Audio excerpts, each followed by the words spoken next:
Hello everyone, welcome back to our channel. In this video, we are going to see how to recover your Telegram account lost phone number. If you have lost your phone number and you want to recover your Telegram account, then what you can do is first of all open your Telegram Messenger.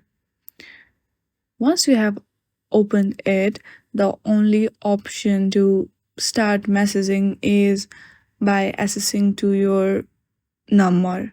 Without phone number, you cannot really get into the Telegram. But there is one option that you can do if you have logged into your previous laptop and any other device and still you are logged into that device. Then what sometime Telegram do is send the verification code to that Telegram. Then you can type the code and use it. Otherwise, there is no option to recover Telegram account if you have lost your phone number.